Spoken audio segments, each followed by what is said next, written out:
With breaking news, evacuation orders in effect for the ongoing line fire that has scorched more than 20,000 acres in San Bernardino County. KTLA 5's Annie Rose Ramos live now from Mill Creek with the latest. Annie Rose, good morning to you.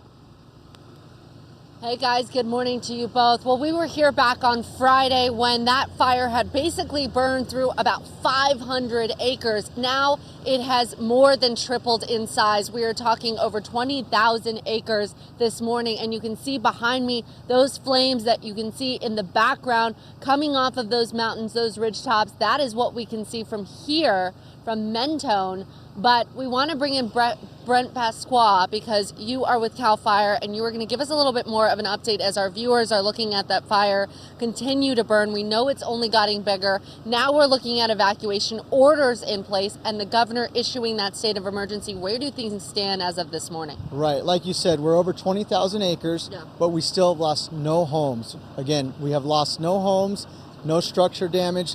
We're happy to report that, and we'd like to keep it that way. Last night we had our water dropping helicopters out again last night, and the temperature did lower and the humidities came up, which helped firefighters tremendously. You know, we're looking at some of this fire in the background. It's clearly that line of fire going up and down a mountain. Talk about the topography. This is in the forest where it's really tough, I would imagine, to fight this fire on foot. Right, so the topography is tough during the day, but even at night when you can't see, it's even more dangerous because it's so steep. One wrong step, it could mean disaster. Want to get to evacuations. We know that this fire threatens over 35,000 structures, but that in turn means that a lot of folks going to be having to pack up and get out. Right, we have over 3,200 families that did pack up and get out. Right now our priority is protecting their structure. As soon as that is accomplished, our next priority is getting them back home. Absolutely. You know, this fire, what in terms of acreage, in terms of, we know it's tough to see from where we're standing. We're looking at some images of the fire, of the evacuations. We know that there are a lot of communities surrounding the forest, though. We're talking about Running Springs.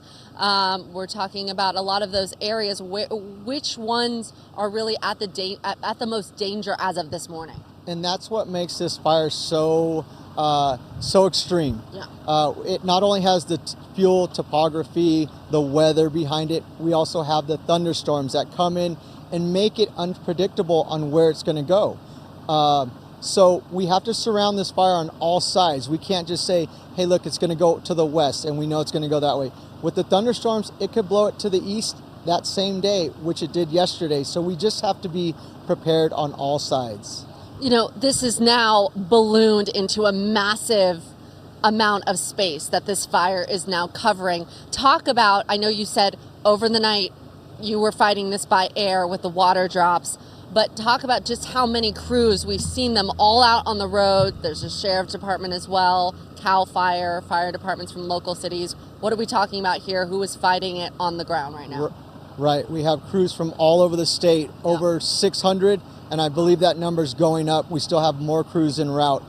We have crews here from even Arizona, from out of state. So with that heat wave, it's real important we get our crews that work rest cycle so they're able to put in good work.